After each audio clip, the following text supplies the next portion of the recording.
Hier soir, on a eu le résultat trimestriel d'NVIDIA et il faut dire que la journée d'hier en bourse a été particulièrement plate, notamment en attendant les résultats d'NVIDIA. Cette société qui grandit de façon hors norme depuis maintenant quelques années est à elle seule une énorme influence pour le marché boursier. C'est pour ça qu'hier, la majorité des marchés boursiers n'ont quasiment rien fait en attendant les résultats de cette fameuse entreprise. Mais depuis quelques temps, NVIDIA nous pond des chiffres de plus en plus exceptionnels avec des marges et des croissances de chiffre d'affaires qui sont énormissimes. Mais cette fois-ci, les résultats attendus par tous les investisseurs et les institutionnels étaient vraiment hors normes. Néanmoins, comme on va le voir, NVIDIA a publié des chiffres encore une fois monstrueux qui dépassent les attentes des investisseurs sur le deuxième trimestre 2024, mais ces chiffres n'ont pas empêché Nvidia et la majorité des actions qui sont liées à l'IA de chuter hier soir à 22h, juste avant la clôture des marchés, en raison de la publication justement des chiffres d'Nvidia. Les prévisions de chiffre d'affaires pour le deuxième trimestre 2024 d'Nvidia a été estimée aux alentours des 28,6 milliards de dollars, mais cette entreprise a finalement publié qu'ils ont réalisé un chiffre d'affaires de 30 milliards de dollars, soit quasiment 1,5 milliard de plus que les prévisions. Ça, c'est déjà exceptionnel. Le bénéfice par action est également en hausse constante à 68 cents par action contre 28 cents en 2023 tout simplement, donc ça plus que doublé, c'est juste monstrueux. On voit bien que les résultats d'NVIDIA sont juste excellents. Alors pourquoi l'action hier a chuté en bourse de 22h à 22h30? Elle a perdu à peu près 5%. Et pareil pour les actions de la tech américaine liées à l'IA comme Amazon, Microsoft, Alphabet, etc. Toutes ont perdu entre 1 et 2% très rapidement. Et bah c'est tout simplement lié au fait qu'NVIDIA publie des chiffres tellement astronomiques depuis quelques trimestres que les attentes des investisseurs et des institutionnels étaient largement au-dessus de ça. Ils pensaient que ça allait tout péter, donc bien supérieur en fait aux attentes. Et force est de constater que ça a été supérieur aux attentes, mais pas suffisamment. Ce qui fait qu'en fait l'euphorie des investisseurs a bien baissé et finalement le cours de l'action a chuté, donc Nvidia s'est fait punir malgré de très bons chiffres. Alors avant la clôture, Nvidia cotait aux alentours des 115 € et elle est passée très rapidement à 108 € pour atteindre 106 € ce matin, et là elle est remontée grosso modo à 111 € et elle est en train de redescendre un peu. Alors ces chiffres d'Nvidia étaient très attendus, notamment par l'influence et l'euphorie qu'elle apporte depuis quelques trimestres. Heureusement qu'Nvidia a publié quand même des chiffres qui sont vraiment bons, sinon ça allait être une catastrophe pour les marchés financiers. Personnellement j'en aurais profité, ça n'a pas été le cas pour le moment et les bons résultats sont quand même présents. Moi, ce qui me fait un petit peu rire dans l'histoire, c'est que les institutionnels et les investisseurs s'attendent à des chiffres mirobolants encore une fois. Nvidia, ça a déjà fait des croissances juste énormissimes depuis 2-3 ans. Le cours de l'action a été multiplié par 10. Les bénéfices ont été multipliés par 600% je crois depuis quelques années. Le chiffre d'affaires de l'entreprise a été multiplié par je sais plus combien, 5 ou 6, voire même peut-être même 7 depuis quelques années. Donc forcément, quand tu as une phase de croissance comme ça d'une entreprise, évidemment qu'au bout d'un moment, ça va se calmer. Et là justement, c'est ce qui se passe avec Nvidia. Les chiffres sont très bons. Il n'y aura plus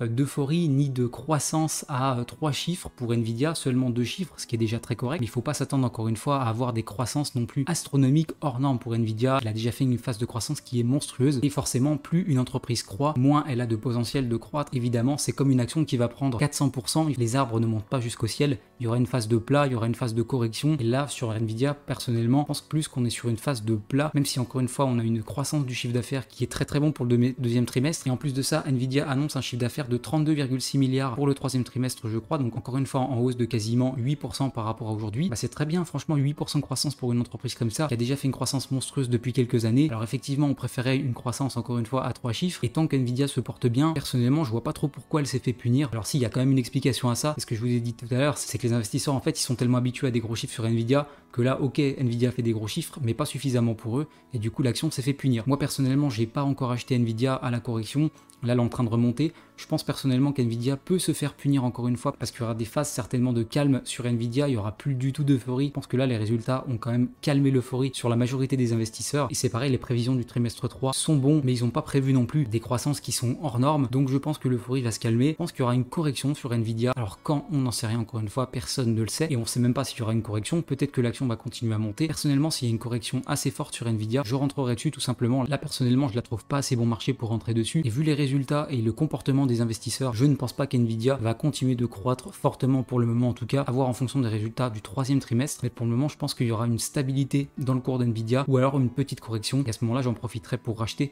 tout simplement parce que moi je crois en l'avenir de l'intelligence artificielle. C'est un domaine je pense qui peut tout exploser, il y a des grosses entreprises qui sont dessus, c'est pas pour rien, ils voient très bien le potentiel, sinon ils investiraient pas des milliards d'euros chaque année tout simplement. Je vais rentrer quand même progressivement sur Nvidia avec une phase entrée fractionnée, et si je vois qu'il y a une grosse correction, moins 10, moins 15, moins 20% qui va arriver, je suis pas sûr que ça arrive honnêtement, mais si ça arrive, bah c'est bien, je rentrerai et je prendrai une grosse cartouche de cash sur Nvidia évidemment pour surfer sur la tendance et me faire une petite position long terme, parce que moi personnellement je pense que sur du long terme Nvidia va continuer de croître, ils sont leaders dans leur marché, tout le monde s'arrache leur puce électronique, et même si Nvidia ne publiera certainement plus des chiffres comme avant, il y aura quand même une grosse phase de croissance pour Nvidia encore une fois, même si on reste sur du 10 chiffres, c'est très bien, et c'est bon pour le cours de l'action. À court terme effectivement l'action est un petit peu menacée par une petite correction certainement, mais justement c'est le bon moment pour rentrer sur du long terme, et sur du long terme je vois encore une fois Nvidia Nvidia croître largement en bourse pour le plus grand bonheur de notre portefeuille. N'hésitez pas à me dire ce que vous pensez des résultats d'Nvidia, si vous êtes d'accord avec mon avis ou pas. N'hésitez pas à me dire si vous avez acheté du Nvidia, si vous avez revendu vos positions. Je serais curieux de savoir. En attendant, on se dit à très vite pour une nouvelle vidéo Actu Bourse. C'était Quentin. Salut les gars!